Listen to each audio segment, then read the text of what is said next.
Saddam Hussein's story is one of dramatic twists and unnerving power. Born on April 28, 1937, in El Ajah, Tikrit, to a destitute farming family, he emerged from the shadows of poverty and loss, his father's death before his birth and his mother's mental struggles, to become one of the world's most controversial leaders. Raised by his uncle, Karala Telfa, Saddam's early years were scarred with hardship, yet they groomed him with a relentless drive for authority. Drawn to politics rather than the academic pursuit of law at Baghdad University, Saddam joined the Ba'ath Party in 1957, driven by Arab nationalism and a thirst for socio-political transformation. His participation in a failed bid to assassinate Prime Minister Qasim in 1959 forced him into exile in Egypt.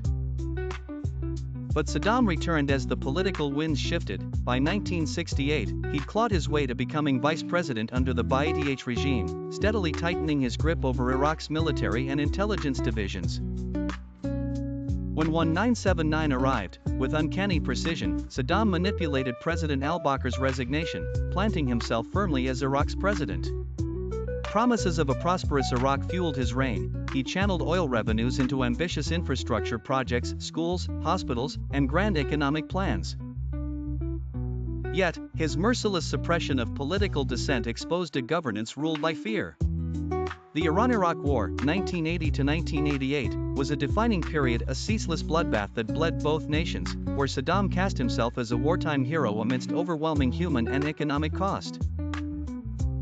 He mercilessly crushed Kurdish uprisings with chemical warfare, the 1988 Halabja massacre standing as a harrowing testament. In 1990, gambling with fate, Saddam's invasion of Kuwait provoked the Gulf War.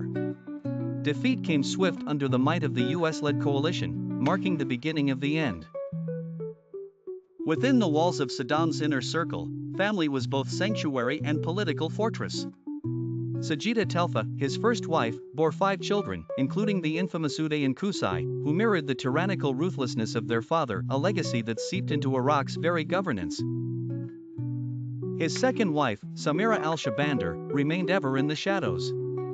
The sands of time shifted again as the US invasion of 2003 dismantled Saddam's iron grip.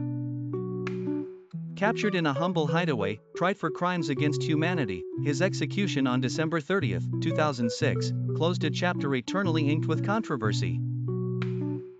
Saddam's legacy remains a harsh paradox, a strongman embraced by some as a nationalist zealot, reviled by others as a genocidal despot.